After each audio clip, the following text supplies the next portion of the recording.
Smoking or non-smoking Christians. Christians, please don't judge other Christians by throwing pebbles. In 3 direct and absolute words, Jesus commanded us, do not judge. Holy Bible, 1999, Matthew 7:1.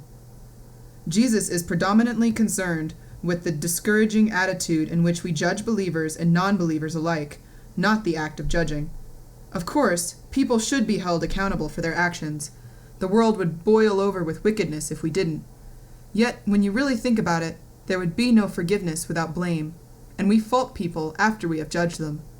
God does not prohibit us from judging. Quite the contrary. He sets up circumstances that require righteous ministration, but with kind-heartedness and wisdom. The Bible tells us that we are not to judge according to appearances or by the flesh, but I couldn't count how many times Christians have left me in tears by judging me for my tattoos, how I dress, even the way I dance.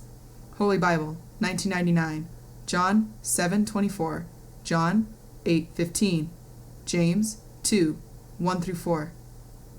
Christians have wounded me deeper than any atheist or heathens ever have. It is a pain that's difficult to push through.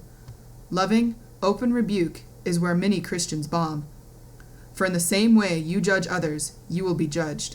Holy Bible, 1999, Matthew 7:2. Jesus explains in a metaphor to get the plank out of your own eye before you notice the speck in mine. Holy Bible, Matthew 7:3-5. We all have planks of sin in our eyes, so to speak. Judging others for the little dust in their eyes while we have beams in our own is the height of idiocy and hypocrisy. We become less effective witnesses for Christ.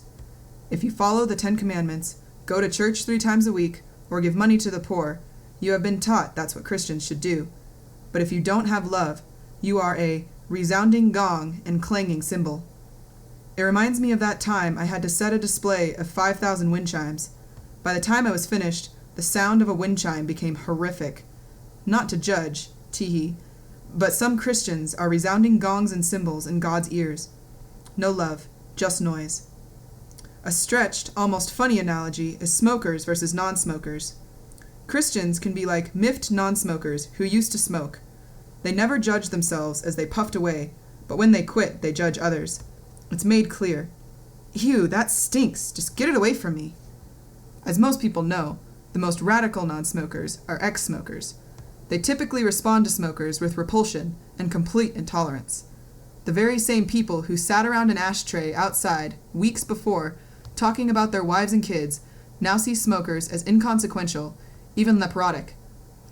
The smokers feel they are not good enough, maybe even betrayed, victims of discrimination based upon a 3-inch piece of paper with tobacco in it. They are unable to smoke in a hotel, bar, or any social setting other than behind buildings outside.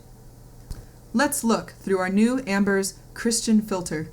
What is the good example of what Christ would do? How would he respond? He may not say what you think he will. But Jesus said to them, "A prophet is not without honor except in his own town." Holy Bible, 1999, Mark 6:4. As a tempted man in the desert, there's nobody more capable of understanding temptation. Most addicts are physically driven to appease the cravings that control them. There would be concern and love for one's health. Wouldn't it make more sense to understand the person's position and encourage him or her to quit?